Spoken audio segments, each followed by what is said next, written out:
प्यारे दोस्तों, स्वागत है आज की एक नई वीडियो में। दोस्तों, आज की इस वीडियो में कक्षा 11 हिंदी काव्य के छत्रसाल प्रशस्ति की पूरी लिखित व्याख्या आप सभी को बताने वाला हूं। पूरी व्याख्या पहले मैं आपको बुक में समझाऊंगा, उसके बाद अपनी इस हैंड रिटन नोट्स में आपको दिखाने वाला हूं कि कैसे आपको संदर्भ लिखना है, कैसे आपको प्रसंग लिखना है, कैसे आपको व्याख्या लिखनी है और कैसे आपको काव्यगत सौंदर्य लिखना है। एक एक चीज़ पूरी डिटेल में समझाऊंगा, बस वीडियो में अंत तक आपको जुड़े रहना है। एक एक पद आपके दिमाग में सीधा छप जाएगा, क्योंकि एक एक शब्द की मीनिंग मैं आपको डिटेल में बताने वाला हूं और पूरी व्याख्या बेहतरीन तरीके से समझाने वाला हूं। तो चलिए बिना देरी के वीडियो को शुरू करते हैं और पूरा चैप्टर फिनिश करते हैं, ठीक है। तो यहाँ पर देखो, सबसे पहले चैप्टर की थोड़ी सी बेसिक डिटेल की बात करें तो ये चैप्टर जो है, इसमें आप लोग देख सकते हो कि भूषण ने महाराज छत्रसाल की प्रशंसा किया है, ठीक है ना। इसमें उन्होंने महाराज छत्रसाल की प्रशंसा के लिए छत्रसाल दशक नाम की रचना किया था और उसी रचना का ये छोटा सा अंश है, ठीक है ना। और इसमें उन्होंने राजा छत्रसाल की तलवार और बर्छी के पराक्रम का वर्णन किया है। यहाँ पर आप लोग देखें तो ये पहला पद आपको दिख रहा है, जिसमें उन्होंने राजा छत्रसाल के तलवार के पराक्रम का वर्णन किया है, और अगला पद जो है उसमें उन्होंने बर्छी के पराक्रम का वर्णन किया है, ठीक है। तो चलिए पहले इसकी व्याख्या आप सभी को पूरा बता देते हैं। निक सत्य म्यानते मैं युख प्रलय भानु कैसी फारे तम तोम से गयंदन के जाल को लागती लपटी कंठ बैरिनी के नागिनी सिर उद्रही रिझावे दय दय मुंडन के माल को लाल छितिपाल छत्रसाल महाबाहुबली कहालो बखान करो तेरी करवाल को प्रतिभट कटक कटीले केते काटी काटी काली का सिकिला की कले उदेती काल को काली का सिकिला की कले उदेती काल को। समझना। निकसत माने निकल करके म्यान, म्यान आप लोग जानते होंगे म्यान किसे कहते हैं, जिसमें तलवार रखी जाती है, यानी तलवार रखने की खोल, ठीक है ना, जिसको म्यान कहते हैं, ठीक है ना। तो निकसत माने निकल करके, म्यान माने म्यान से, ते माने से, ठीक है ना, यानी म्यान से निकल करके। कि क्या निकल करके? तलवार। तो म्यान से कौन निकलेगा? तलवार ही तो निकलेगा ना। तो यहाँ पर लिखेंगे कि हे, यहाँ पर देखिए भूषण जी क्या कहते हैं कि हे महाराज छत्रसाल, आपकी तलवार जो है इतनी जो है क्या है, इतनी ज़्यादा तेजवान है और इतनी ज़्यादा अच्छी तलवार है कि जैसे ही वो म्यान से निकलती है ना, तो कैसे चमकती है? जैसे किरण चमकती है। मयूख है मतलब किरण। प्रलय, प्रलय भानु, दो शब्द इसमें जुड़े हुए हैं। प्रलय, एक प्रलय आप लोग जानते हैं जब पृथ्वी पर कुछ ना रह जाए, पूरी दुनिया नष्ट हो जाए, ठीक है ना। तो प्रलयकारी भानु, भानु माने सूर्य की, ठीक है ना। मयूख है माने किरणें, प्रलय भानु मतलब प्रलयकारी सूर्य की किरणों के। कैसी का अर्थ आप लोग यहाँ पर समान लिखेंगे। क्या लिखेंगे? समान लिखेंगे, ध्यान देना, ठीक है ना। तो कैसे लिखेंगे देखिए, मैं आपको बता रहा हूं कि महाराज छत्रसाल की तलवार का वर्णन करते हुए भूषण जी क्या कहते हैं कि उनकी तलवार इतनी बेहतरीन है, या फिर ऐसे कह लो कि जैसे ही उनकी तलवार जो है म्यान से निकलती है, ठीक है ना। तो जैसे ही उनकी तलवार म्यान से निकलती है वो इस तरीके से चमकती है जैसे प्रलयकारी सूर्य की किरणें चमकती हैं। कैसी के मतलब आप समान लिख लेंगे, ठीक है ना। यानी कि म्यान से निकल करके महाराजा छत्रसाल की तलवार जो है सूर्य की किरणों के समान, प्रलयकारी सूर्य की किरणों के समान चमकती है, ठीक है ना। चमकती है शब्द आपको अपने से ऐड करना पड़ेगा, तभी व्याख्या क्लियर निकलेगी, ठीक है ना। आगे देखो, फारे तम तोम से गयंदन के जाल को। फारे मतलब फारती है या नष्ट कर देती है। वो जैसे ही म्यान से निकलती है ना, तो पहली बात तो सूर्य की प्रलयकारी किरणों के समान, यानी प्रलयकारी के मतलब है जो किरणें प्रलय मचा दें, ठीक है ना, उस तरीके से वो चमकती है। और उसके बाद क्या करती है? फारे मतलब फाड़ती है या नष्ट कर देती है। तम तोम, तम तोम मतलब भयंकर अंधकार, से माने समान, ठीक है ना, यानी भयंकर अंधकार के समान। गयंदन मतलब हाथियों के जाल को, मतलब समूह को, ठीक है ना, यानी शत्रुओं की सेना में जो हाथियों का बड़ा बड़ा समूह है ना, उसको क्या कर डालती है भाई? फाड़ डालती है अंधकार के समान, ठीक है ना। यानी इतना ज़्यादा उजाला करती है और जैसे ही हाथियों पर बरसती है ना, तो सब हाथियों के समूह को फाड़ डालती है। फाड़े मतलब फाड़ डालती है। तम तोम मतलब भयंकर अंधकार के समान, से माने के समान, हाथियों के समूह को फाड़ डालती है, ठीक है ना। लागती लपटी कंठ बैरिनी के नागिनी सी। लागती मतलब लगती है, लपट माने लपट जाती है, या कह लो लिपट जाती है उनकी कंठ माने गर्दनों से। बैरिन के मतलब शत्रुओं के, ठीक है ना। वो तलवार जो है शत्रुओं के गर्दन से इस तरीके से लपट लगती है या इस तरीके से लिपट जाती है। लागत लिपट मतलब लिपट जाती है, ठीक है ना। इस तरीके से उनके कंठों यानी गर्दनों से लिपट जाती है जैसे नागिन लिपट जाती है, ठीक है ना। नागिन सी मतलब समान। यहाँ पर मैं सबसे पहले बता दूं, उपमा अलंकार भरा पड़ा है। कैसे? आप लोग यहाँ पर देखेंगे तो कैसी का मतलब यहाँ पर समान ये हुआ, ठीक है ना, कि जो तलवार है वो सूर्य की किरण के समान है। दूसरा क्या मिला कि हाथियों का जाल जो है, हाथियों का समूह जो है वो बड़े बड़े अंधकार के समान है, से यहाँ पर लगा हुआ है। और ये जो उनके गले में, शत्रुओं के गले में लपट पड़ती है नागिन सी, यानी नागिन के समान। तो भाई तुलना की जा रही है, उपमा अलंकार भरा पड़ा है, ठीक है ना। और जैसे ही गले में बरसती है ये तलवार ना, तो गर्दन काट देती है और वो मूड़ जो निकलता है, गर्दन जो निकलती है, उसकी माला बना लेती है, मुंडन के माला वो, ठीक है ना। मुंडन के माला को रुद्र ही रिझावे, रुद्र ही माने शंकर जी को रिझावे, मतलब प्रसन्न करती है। ये तलवार जो है शंकर जी को प्रसन्न करती है। मुंडों के यानी मनुष्यों के सिर को माला को दे दे करके, मतलब पहना पहना करके, या उनके चरण में चढ़ा करके, ठीक है ना। दे दे के मतलब दे दे करके या पहना करके, ठीक है ना। तो कैसे लिखेंगे मैं आपको बताता हूं कि तलवार जो है जैसे शत्रुओं के गर्दन में बरसती है, उनके गर्दन को धड़ से अलग कर देती है और उसका माला बना करके शंकर जी को प्रसन्न करने के लिए उन्हें पहना देती है, ठीक है। लाल क्षितिपाल छत्रसाल महाबाहुबली, यहाँ पर कभी क्या कहते हैं कि लाल माने, तो सही से पूछा जाए तो लाल माने पुत्र होता है, लेकिन आप लोग यहाँ पर लाल का अर्थ क्या लिखेंगे, पृथ्वी का पुत्र कह लो या फिर महाराज लिख लो, ठीक है ना। लाल का अर्थ आप या तो महाराज लिख लो या पृथ्वी का पुत्र लिख लो, कैसे लिखना उचित होगा मैं अभी आपको अपनी नोट्स में बताऊंगा, ठीक है ना। लाल क्षितिपाल, क्षितिपाल, क्षिति माने पृथ्वी होता है, पाल माने पालक, यानी पृथ्वी का पालक, ठीक है ना, यानी धरती की रक्षा करने वाला। छत्रसाल माने छत्रसाल, महाबाहु मतलब बलशाली भुजाओं वाले, बली माने बलवान, ठीक है ना। तो यहाँ पर क्या लिखेंगे, कवि कहते हैं कि हे पृथ्वी के पालक महाराज छत्रसाल, ठीक है ना, हे पृथ्वी के पालक महाराज छत्रसाल, आपकी भुजाएं महाबलशाली हैं और आप बलवान हैं, ठीक है ना। मैं आपके आपके तलवार का, करवाल माने तलवार का, ठीक है ना, तेरी मतलब आपकी, करवाल माने तलवार को माने का, ठीक है ना। आपकी तलवार का कहाँ लो मतलब कहाँ तक बखान करूं, मतलब वर्णन करूं, या यानी तलवार के बारे में मैं कहाँ तक बताऊं, ठीक है ना। बखान करूं मतलब वर्णन करूं, कहाँ तक प्रशंसा करूं। हे पृथ्वी के पालक महाराज छत्रसाल, आप महाबलशाली हैं, आपकी भुजाएं बलशाली हैं, मैं आपके हाथों में लिए हुई इस तलवार की कब तक प्रशंसा करूं, ठीक है ना। कितना वर्णन करूं, जितना वर्णन करूं उतना कम पड़ जाएगा, ठीक है ना।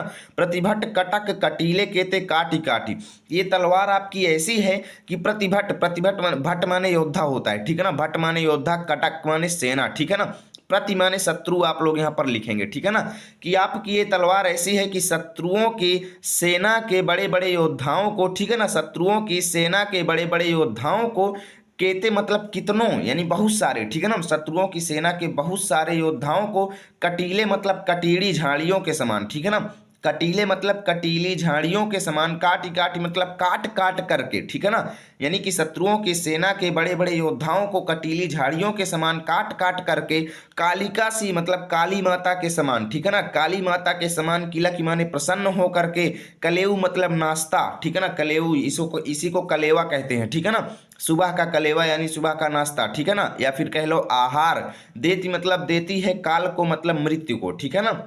काल क्या होता है, काल देवता यानी मृत्यु देवता, काल सभी को खा जाएगा, राजा हो या रंक, ठीक है ना। तो वही चीज है यहाँ पर। तो क्या लिखेंगे यहाँ पर, देखिए कि आपकी तलवार ऐसी है कि शत्रुओं की सेना के प्रत्येक योद्धा को कटीली झाड़ियों के समान काट काट करके, काली माता के समान प्रसन्न हो करके, ये काल को यानी मृत्यु देवता को कलेवा दे रही है, अर्थात नाश्ता दे रही है, ठीक है। अब पूरे की व्याख्या कैसे लिखेंगे ये चीज़ मैं आपको अपने नोट्स में बेहतरीन तरीके से बता दूं, तो आपका एक एक डाउट जो है ना मक्खन हो जाए, ठीक है ना। और आप लोग इसी समय पर वीडियो को लाइक कर देंगे। आप लोग एक तरफ लिखेंगे निकसत म्यान, दूसरी तरफ काल को डैश डैश कर देना। संदर्भ में लिखेंगे प्रस्तुत पद्यांश हमारी पाठ्य पुस्तक हिंदी के काव्य खंड में संकलित एवं महाकवि भूषण द्वारा रचित छत्रसाल प्रशस्ति नामक पाठ से अवतरित है, ठीक है।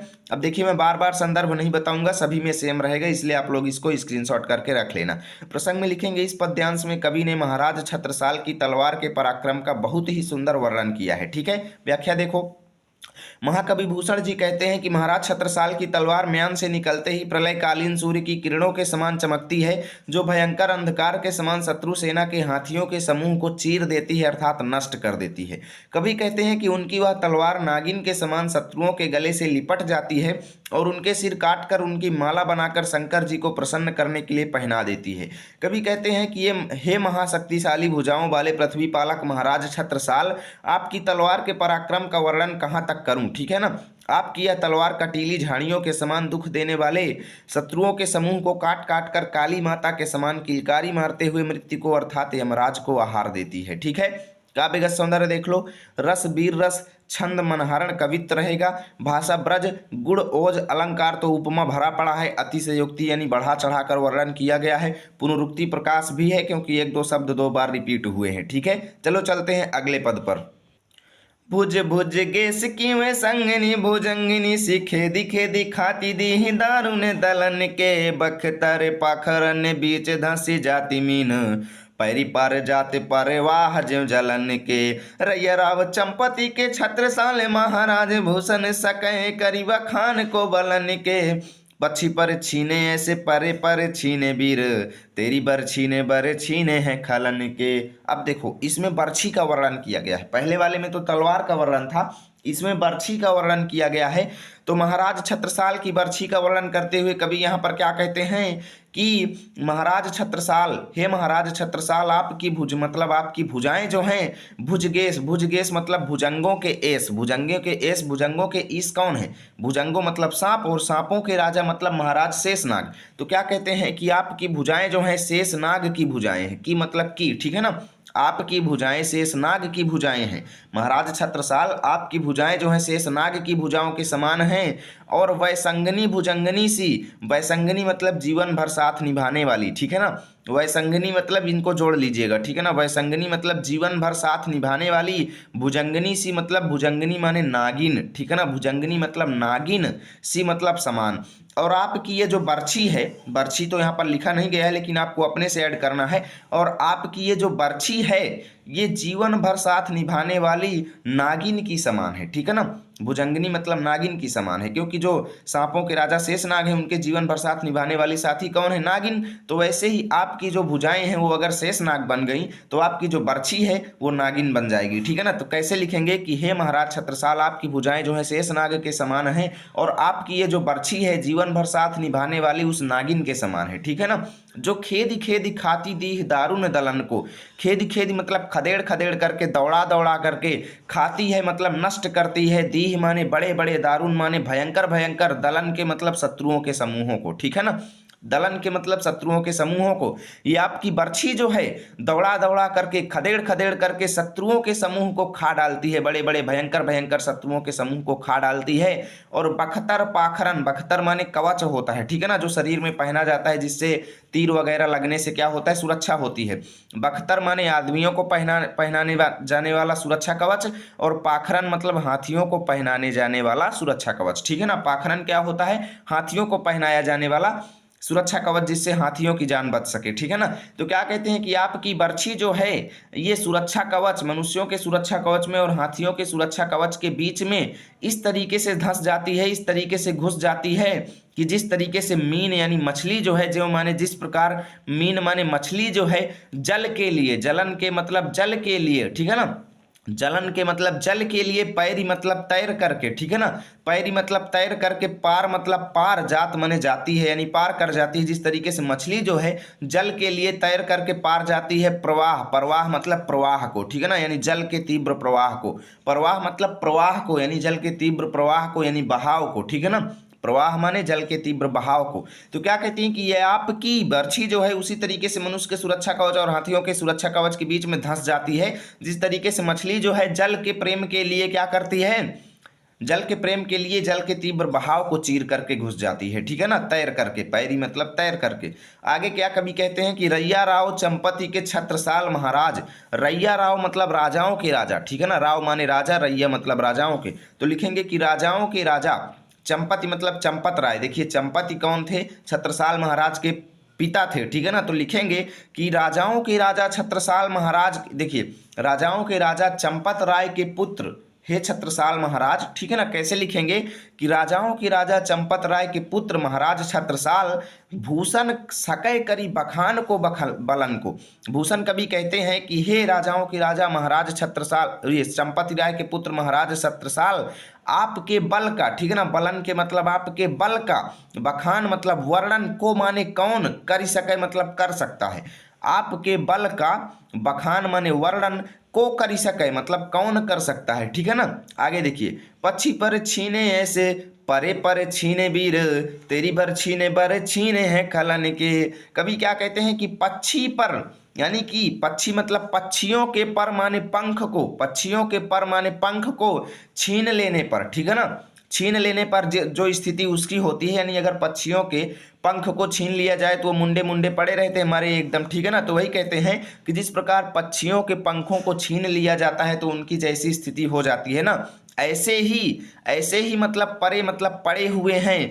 पर माने हाथ पैर, यहाँ पर का मतलब आप लोग क्या लिखेंगे, हाथ पैर, छीने मतलब कटे हुए, या छीण मतलब कटे हुए, ठीक है ना। पर माने हाथ पैर, छीने मतलब कटे हुए, वीर माने योद्धा। ऐसे ही इस रण क्षेत्र में जो योद्धा हैं, हाथ पैर से हीन हो करके, अर्थात आपकी बर्छी ने उनके हाथ पैर को भी काट डाला है, और उनके हाथ पैर, पर का मतलब हाथ पैर, ठीक है ना, उनके हाथ पैर कट चुके हैं और वो इस मैदान में एकदम मरे हुए के समान, उसी पक्षी के समान पड़े हुए हैं जिस प्रकार जिस पक्षी के पंख कट जाने पर जो स्थिति होती है, वैसे ही यहाँ के सैनिकों की स्थिति है, ठीक है ना। तेरी बर्छी ने बर छीने हैं खलन के। कवि कहते हैं कि हे महाराज छत्रसाल की आपकी बर्छी जो है ना, इसने बर माने बल पौरुष, ठीक है ना, बर माने बल पौरुष, छीने हैं मतलब छीन लिया है, खलन के मतलब दुष्टों के यानी शत्रुओं के, ठीक है ना। आपकी बर्छी ने शत्रुओं के बल और पौरुष को छीन लिया है और इस वजह से वो दीनहीन की स्थिति में पड़े हुए हैं, ठीक है। अब पूरे की व्याख्या कैसे लिखेंगे, मैं बहुत ही बेहतरीन तरीके से कोशिश किया हूं समझाने की, लेकिन अभी तक कई कंजूस वीडियो को लाइक नहीं किए हैं, मैं यही यहाँ पर लाइव में देख रहा हूँ, ठीक है ना। तो आप लोग एक तरफ लिखेंगे भुज भुज गेस, दूसरी तरफ खलन के। तो भाई लाइक शेयर वगैरह करते जाइएगा, मैं आप सभी का कमेंट पढ़ रहा हूँ, ठीक है ना। लाइव सभी का कमेंट पढ़ता हूँ, लेकिन मैं इसलिए कमेंट नहीं बोलता हूँ ताकि आप सभी को दिक्कत ना हो, ठीक है ना। तो आप लोग डैश डैश कर देना। संदर्भ में पूर्वत प्रसंग में लिखेंगे, इस पद्यांश में कवि ने महाराज छत्रसाल और उनकी बर्छी के पराक्रम का वर्णन किया है, ठीक है। व्याख्या में लिखेंगे, महाकवि भूषण जी कहते हैं कि महाराज छत्रसाल की भुजाएं शेषनाग के समान हैं और उनकी बर्छी शेषनाग की जीवन संगनी अर्थात जीवन भर साथ निभाने वाली नागिन के समान भयंकर और विषैली हैं, ठीक है ना। विषैली थोड़ा आप लोग सही कर लीजिएगा, जो विशाल और भयंकर शत्रुओं के समूह को खदेड़ खदेड़ कर खाती हैं अर्थात उनका संहार कर देती हैं। कवि कहते हैं कि आपकी बर्छी शत्रुओं के कवच और उनके हाथियों के ऊपर पड़ी हुई लोहे के कवच के बीच इस प्रकार धंस जाती है जिस प्रकार मछली पानी के लिए भयंकर प्रवाह को तैर कर पार कर जाती है। महाकवि भूषण जी कहते हैं कि राजाओं के राजा चंपत राय के पुत्र महाराज छत्रसाल आपके बल और पराक्रम का वर्णन कौन कर सकता है। आपकी बर्छी ने शत्रु सेना के वीरों के अंगों को काट दिया है और वो युद्ध भूमि में इस प्रकार पड़े हुए हैं जैसे पंख कटे हुए पक्षी हों, ठीक है। आपकी बर्छी ने शत्रुओं के बल और पौरुष को छीन लिया है, इतना आपको लिखना है। काव्यगत सौंदर्य में रस वीर रस लिखेंगे, छंद मनहरण कवित्व लिखेंगे, अलंकार उपमा तो भरा पड़ा है, यमक भी है इसमें, पुनरुक्ति प्रकाश भी है और अनुप्रास अलंकार भी है, ठीक है। 4 अलंकार इसमें भरे पड़े हैं। भाषा देख लो, ब्रज है, गुड़ ओज है। अब यहाँ से आपका चैप्टर खत्म होता है। आप सभी को इसकी पीडीएफ चाहिए तो टेलीग्राम पर जाइए या फिर व्हाट्सएप पर जाइए, लर्न विथ आरपी लिखिए या फिर इस वीडियो के डिस्क्रिप्शन पर चेक कीजिए, ठीक है ना। डिस्क्रिप्शन पर मैंने दोनों का लिंक दिया है, आप लोग जा करके क्लिक करके उसको ज्वाइन कर लो और तुरंत वहाँ पर पहुँचो, आप सभी को इसकी पीडीएफ वहाँ पर मिल जाएगी। और वीडियो अच्छा लगा है तो लाइक शेयर करना आप सभी का फर्ज है और अपने फर्ज से कभी नहीं हटना चाहिए, ठीक है ना। वीडियो अच्छी लगी तो मिलेंगे आपके साथ अगले वीडियो में और अगले चैप्टर को लेकर के। चलिए दोस्तों, तब तक के लिए टाटा बाय बाय, जय हिंद जय भारत।